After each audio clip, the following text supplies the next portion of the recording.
The title, Radical Curiosity, I love that title because it brings so much of just who you are in your filmmaking process. You're following your own instincts and what you find to be interesting and what you want to know more about. And I think that spirit is something that draws us all along as the viewers into these really interesting little worlds. So I just love that. And I just want to open up the floor to questions. I'm sure we're going to have a lot. And I want to just say also that because this room is so lovely and intimate, it's very easy to hear the audience. What I'd really love to do is just allow you and the audience to have a conversation. I'm going to go sit down over there. Okay. All right. Let me have it. I have you, Jared Bialka. Hey, thanks, Sam. I've loved your films for years. They always inspire me. And I first heard Salvador Dali say, watch films with your eyes shut. What's the roots of you having us shut our eyes? Oh man, it was just trying to make a movie about sound is really hard because film is such a predominantly visual medium, and I just really struggled, like, how can I get people to listen? And you know, I do think this is true. I didn't come up with this idea, but somebody said it and it's really true. I think that you can only kind of focus on one sense at a time. And if you're looking at the screen, your listening is secondary. I do think that's mostly true. So coming up with ways to make people listen in an engaged way was a challenge. And also, if you make a movie about a nail lockwood, it's got to be good. And like the sound, the sonic experience has to be really good. So that was a big responsibility. So I just somehow came up with the idea. I don't know, I'm sure other people have done it. I haven't seen it, but I'm sure other people have had you close your eyes in movies. It just seemed like an obvious thing at some point. So that's what I did. I'm sure somebody else has done it. Yeah. So, in your astonishing talk earlier tonight, the fact that as an audience member, we can only get that experience by being there with you at that moment, kind of made it a little bit more intense in terms of the listening and the learning and whatnot. Was that intentional? Yeah, I mean, I like that form a lot, the live cinema form, especially now that there's just so many movies. And you can watch any movie anytime, and you can check your email while you watch movies. I do that. I'm not even saying that in a judgmental way. I do that. So it's just more and more I want to do something that's not that, you know, or something that's you know, has different parameters. So I've been doing the live cinema stuff for many years, and I just like it. Each time I come back to it, I feel like there's something more to do. You know, I could push it further. And the truth is, like, cinema in a theater with big sound is such a huge set of tools. And if you just reduce it to like watching something on your laptop, it's just reducing like the power of the experience. So I just keep coming back to these tools to say like, wow, I could do a little bit more. I'm just curious about it. So that's what I like. And the ephemerality, I think, is part of what makes it powerful, is that you had to see it. You had to be there, and it only exists in your memory. It makes it more meaningful, I think. So.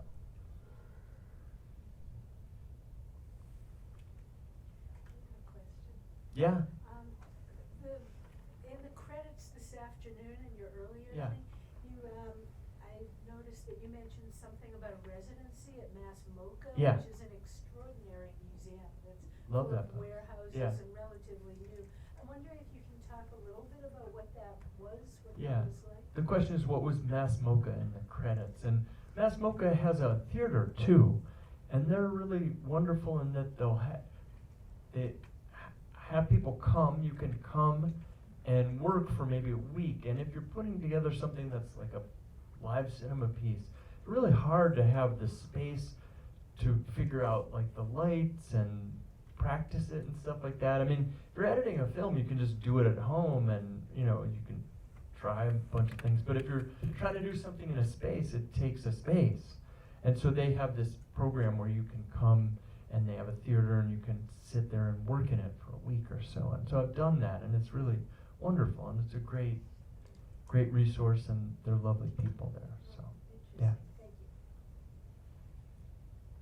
you. I can't really see, so just shout out at anybody. Hey. Yeah. It's Bruce. Hey, Bruce. Hi. Speaking of live cinema, Yeah. have you ever done anything like the 32 Sounds where you were part of the production? And if not, what's it like for a director to become part of his project like that? Ooh, that's a good question. I mean, my first idea for 32 Sounds was just to have 32 sounds and no explanation whatsoever. And like anything like that, you know, you have this idea and then you try it and it doesn't work. And I had this thing where after a while I called it the 45-minute problem, where like if you have a bunch of cool sounds with stories around them, like it's interesting for 45 minutes. And then at 45 minutes people are like, okay, I get this. You know, it's like not, I get it, what you're doing. So that movie was very hard to make. And at a certain point I realized like, okay, it needs something more. And I think for better or for worse, I don't even like personal movies in a way, but I sort of sensed that I had to be more involved in it. And that's where that came from. And I tried to be like as little as I could to make it work. So that's kind of what that is. But you know, it is anytime you make a film, I think you don't understand why you're making it, or this is my experience. And over time you start to realize what your compulsion or your obsession is, because making film is hard and it takes a lot of work, and if you don't have some drive that's making you do it, you wouldn't do it. So over time, sometimes you can understand that more, and I think with this film it was genuine in that was sort of like, the film is all about holding on to time and trying to stop time from passing, which is impossible because it passes. That's the only thing that is certain. It's going to pass, and yet we try to stop it in these little ways, and recording is a huge way we try to stop it, and in a way it's futile. That's futile too, but it does allow us to hold on to the past in these sort of like semi-successful yet painful ways. So I think, you know, that's what made the film more real in a way. Well, that one guy you had, the rocket scientist Yeah. / binaural, he was like the living embodiment of that. Yeah. You know, for that time, yeah. So it's cool. Yeah. Yeah, cool, thank you. I have a question. Yep. Can you talk about the finding of the pipeline footage?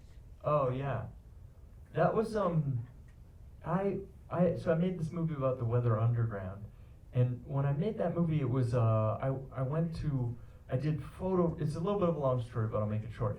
I went to New York City and went to this place called the Bettman Archive, Photo Archive, which was a photo archive at that time of all these like news photos. And what you did is you went and they had file folders and you'd look through them. And that was like before the internet. So there was a file folder called Student Disturbances. And I looked through it, and in it was a photo of this ballerina wearing a tutu throwing a pie with like an ecstatic look on her face. And it said San Francisco Film Festival opening night 1969. It was just like, what is this? And again, you couldn't just Google something then. So I went back to San Francisco where I was living, and I started to ask old people, like, what happened at the San Francisco Film Festival in 1969? And people were like, oh, there was a huge pie fight. You know, this group of hippies like staged a pie fight, and like everybody had little bits of the story. And this is interesting because when I went to school here at University of Michigan, I had a job working for Michigan Media. And that was the people who would go to classrooms and show films in classrooms.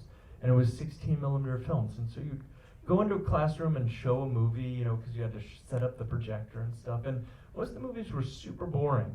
But I went to a comparative religion class, and I showed a movie called Holy Ghost People, which was this black and white movie about snake handling Pentecostal church in Appalachia. And it was beautiful, and I'd never seen anything like this in my whole life. And so I went back to Michigan Media, the offices afterwards, and I showed it again for myself on the wall, and it was incredible. And it was a guy named Peter Adair who I didn't know who Peter Dare was, but the name stuck in my head. And he had been like a student at Antioch, and he made this, and he went on to make films. And so when I read about the pie fight, I got some articles from the San Francisco Chronicle on microfiche, and Peter Dare was one of the main people. So I was like, wow, that was the Holy Ghost people from Michigan Media. It's amazing. So in the articles it said they had been making a film. So I thought, where is the film? And I asked all the old people I asked were like, the film never turned out. And nobody knew what happened to it. And then, super long story, but again, I'll make it short. It's worth it, keep doing So it. there was a guy named Bill Daniels. Some people might know Bill. Oh, Bill Daniel getting applause in Ann Arbor, Michigan. Bill Daniel knew I was looking for the pie fight footage, and he called. He said, I found it in the free box at Film Arts Foundation once, and I gave it back to Peter Dare. And I was like, but Peter Dare died subsequently. So I went and looked through all this stuff, and it wasn't there. And I was like, dead end. And then 3 years later, Bill Daniel called me one night and said, I'm in the basement of ATA, and I found that footage again. And I was like, what? So I ran over there right then, and we watched it, and it was beautiful. Everybody had said it didn't turn out, but it was amazing looking. So that's where the footage, and that was just like, it was a movie that made itself, because all I had to do was interview that guy, and the footage was so great, and that was it. So, anyway, that's Pie Fight 69. Bill Daniel. So there's obviously a tie to the next film. Can you talk about how you found that footage and what brought you to create that story? Which one? Meredith. Oh, Meredith Hunter. Yeah. So I made the Weather Underground documentary I mentioned, and I didn't really live through the 60s, so I had to do a lot of research to know what I was talking about. And, a million histories of the 60s say the end of the 60s was Altamont, where this kid was killed in front of the stage by the Hells Angels. So I'd read that countless times. But I was always curious, who was the kid? What happened? And I started to look around, and in the same way where it was like really before you could just Google stuff. And there was nothing. There's like a lot of references to Meredith Hunter's name, but nothing else.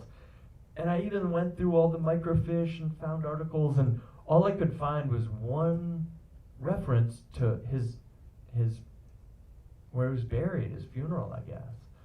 And so I went out to the cemetery in Vallejo, California, and the experience I had there, I had that exact experience, but then I just went back and filmed it. I had that experience without a camera. So I went to the office, and there was this very nice guy, Mr. Wilkes, who said, I said, I'm looking for somebody named Meredith Hunter. And he said, let me go check. And he went in the back to the file cabinet and was like, he's here.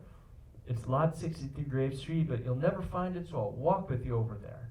And so we walked, and he was very friendly, and I'm nosy. So, it was like, I could ask him all these questions about running a cemetery. It was great. And he was super interesting because it's Vallejo, it's all these different cultures, and he knew the funeral customs from many different cultures who he dealt with. He was a super interesting guy. And we walked, and I asked him questions, and then we got to the really shitty part of the cemetery where there was like an air conditioning unit, and he paced out and said, here's where it is. I hadn't known it was an unmarked grave. So he paced it out, and I was just really saddened, somehow overwhelmed with a kind of sadness that this guy was somebody I knew about. All these histories reference him, but he was buried in an unmarked grave. There was just something very painful about that. So, anyway, I went back and I just asked Mr. Wilkes if I could film him doing that, and that was it. But just kind of a poem about that. And it was also around the time I had a really dear friend named Sarah Jacobson, who was a filmmaker. I learned a lot from her, and she died. She got cancer and died in the early 2000s, and I just, within a couple of years, nobody remembered her, or her work was kind of already fading, and so I think that was more of just a film about the sadness of loss and time passing or something. But it's the only film I've ever made. There's some documentary filmmakers who are like, trying to get somebody off death row or change a law. And I'm not that kind of artist in a way, but it's the only movie I've ever made that's actually done anything, where when I made this film and people started to see it, people sent money to Mr. Wilkes. And after a while he called me and said, there's enough money to put in a headstone. And so there's a headstone now for Meredith Hunter, which I like.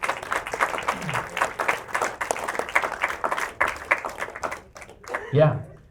So, kind of going along with that, you often use archival footage, but pull things out of it, and whether you're also showing it, it's just like things like filming microfiche, but also using footage as a whole, and it's just, and expressing it in a new way. I think about where we're going through now with things like just library arts and the importance of that maybe being lost to online. So just wanted to know maybe like your thought process to really utilizing the archive in unique ways, but like where does it go in the future?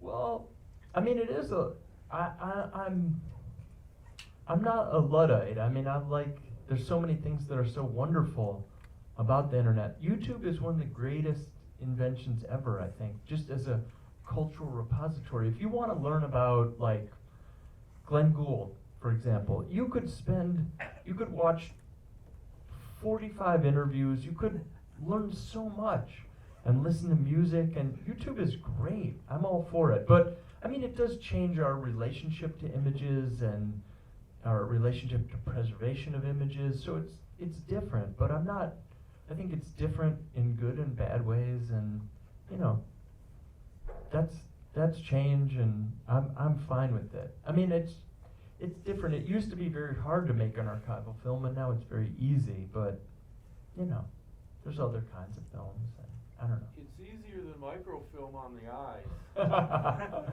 I love microfilm, though. The thing I loved about microfilm is it was like, there would be like hairs in the microfilm. You know, it was like a film. It was cinematic in this weird way, and I like the sound a lot. A quick Yeah. question about N. Judah. Yeah. Kind of a silly question, but I'm just finding myself curious if anybody who's in that footage ever saw the film and identified themselves to you, because you get that little wave at the end. Yeah. I'm just No. thinking, we all met her tonight. Yeah. Did she ever know she was in Nobody, not that I know of, but I had a funny thing with that where that showed at Sundance in like 2004 or 5, I don't know, some very early on, and inexplicably the catalog description said, you know, it was in a shorts program, and the description of this film was a sexy San Francisco subway ride. And so I for years after got inquiries from erotic film festivals, and I'd just be like, you don't want this movie. Like, I know what you're thinking, but you don't want it. Yeah, I don't know. So, but I've never heard from anybody who was in it. Yeah. How did you get Bruce Conner's shoes? Oh my God. So, I have a friend in San Francisco named Rebecca Solnit, who's a writer, and she was friends with Bruce Conner. And I was over at her house, and she got a phone call, and she said, "Hi, Bruce. Yeah, how you doing?" She talked to him, and she said, "No, Chemo, who was her boyfriend at the time, his feet are not 10.5, but I'll ask my friend Sam here." And she covered the phone and said, "Are your shoes 10.5?" And I said, "Yes," because they are. And she said, "Bruce, he's 10.5. Is it, is that cool?" And he said, "Yeah." So she said, "Okay." She hung up and said, "Bruce said that if you help him move some stuff, he'll give you a pair of old shoes." And I was like, "Hell yeah." So I went over to Bruce Conner's house and I helped him move like some furniture around. And this was really funny because this was like 15 years ago or something. We moved around and he said, "Sam, have you ever had a Mexican Coke?" And I'd never heard of, Mexican Coke being like cane sugar before. I'd never heard of that. So I thought it was like some dirty 70s, like sex thing, or I was like, it's, So I was like, I don't know, Bruce, what's a Mexican coat? And he pulled 2 out, and we sat and drank them, and it was like, oh, it's really good. But then he pulled out 2 pairs of these super fancy Italian shoes that he bought and never worn, and he even had the ad from the newspaper that he'd seen for the shoes and gone and bought them. So I still have the 2 pairs of shoes that I've never worn and the ad from the newspaper. So they're some of my favorite possessions, Bruce Conner's shoes. Jerry, you want to ask one more question? Well, actually, it's 2. Oh, man. Talk about sex.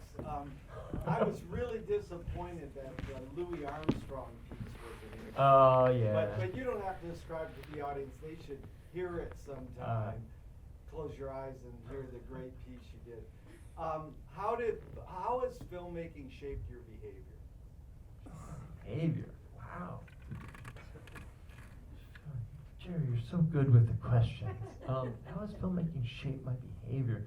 That's such a hard question to answer because it's like I would have to think of myself without it and compare the two. So, I mean, in one sense, I've really loved filmmaking because it's a license to ask people questions and be nosy and check things out. Like, one of the, for 32 Sounds, I worked on a lot of sounds that were not in the film.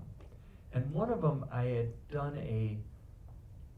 during the height of COVID, I did an interview like over the phone with somebody here filming the person who plays the Caroline here, who's wonderful. I loved her. She was great. She's super interesting. Caroline is a beautiful instrument, incredible. So I learned a lot about her, and I could ask her questions, and she came to the show, and I'm going to go there tomorrow to go up into the Caroline and watch her play. So filmmaking is amazing because it just, for me at least, it allows you to be nosy and curious and ask people things. Like, you can never say to somebody in normal life, like, can I come over and ask you a bunch of questions? A stranger, like, they would say no, but if you're doing research, you can. So I don't know how much it's shaped, but it's exacerbated my behavior. It's allowed me to have behavior. Yeah. I feel like with all of these films, I've noticed a levity and depth that follows the theme. Do you feel like there's something that has tied or informed you as you've made all of these films? Like, how has your progress as a filmmaker? And it's a big question. Yeah. but- Yeah. Well, I'm probably not the person to ask about all this, but it's also like the thing that holds them all together is me, obviously. But as I've gotten older, I've you get older and you're into different things, or you experience the world in a different way. And I remember I made a movie about fog. I made all these movies like The Weather Underground or like history, like stuff with a charge to it. And then I made this movie about fog in San Francisco, and I could tell I was getting older, when I was thinking about like nature and the cycles of life and that kind of thing. So I think just as you age, your sensibility evolves. So I guess that's all I can say. But I've always liked things that are both like kind of silly but also serious at the same time. Or there's a silliness that allows you to access it and it's accessible, but then there's something that's always moved me about the things I've made movies about. Yeah. We see like avant-garde music and composition as both a topic and employed throughout your films. Do you also find it like inspirational for the structure and like the way you approach filmmaking?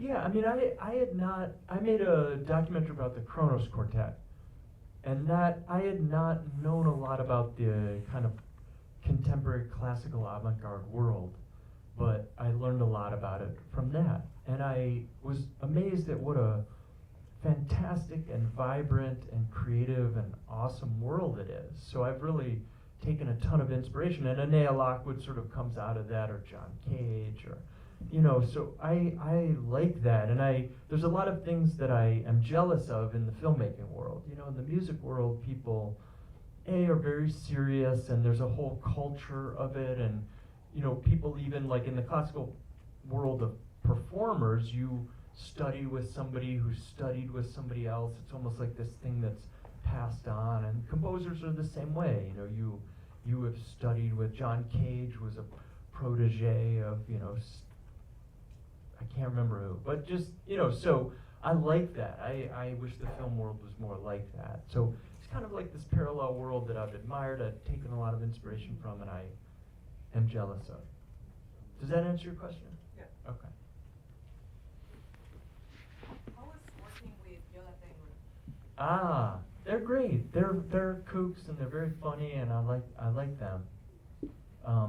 I went to when I made this movie with them, or I made the movie and they made the sound. I went out to their practice space in Hoboken, and I was really starstruck because I've always been a fan of theirs. So it was kind of a little awkward in a way for me, at least. But I looked, and on their wall of this practice space was a framed article from The Onion that said, it was a big headline, and it said, "Stampede at a Yola Tango concert, 7 record store clerks trampled to death."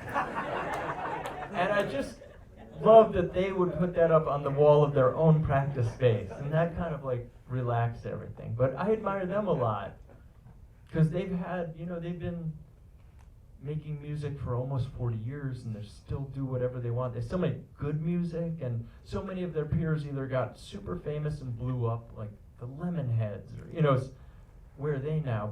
And a lot of people didn't get famous enough and had to get day jobs, so they have sort of charted this perfect course in a way, I think. Do we gotta finish? You want to do one more? Or? We don't really have to finish, Oh. ever, but Okay. we'll take one more from Dan. It's gotta be a good question, Dan. Yeah, how can we find out about your other live cinema work?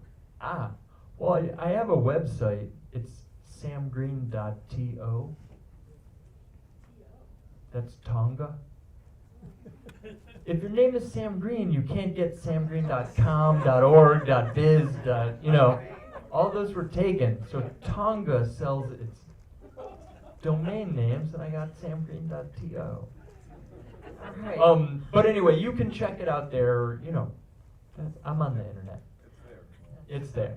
I mean, you can't see the pieces, but if you emailed me and said, "Can I see?" I have videos of them all, and if you asked me, I would probably send you a video of it. So that's the secret. Thank you, Sam. Thank you very much for being here. Thank you.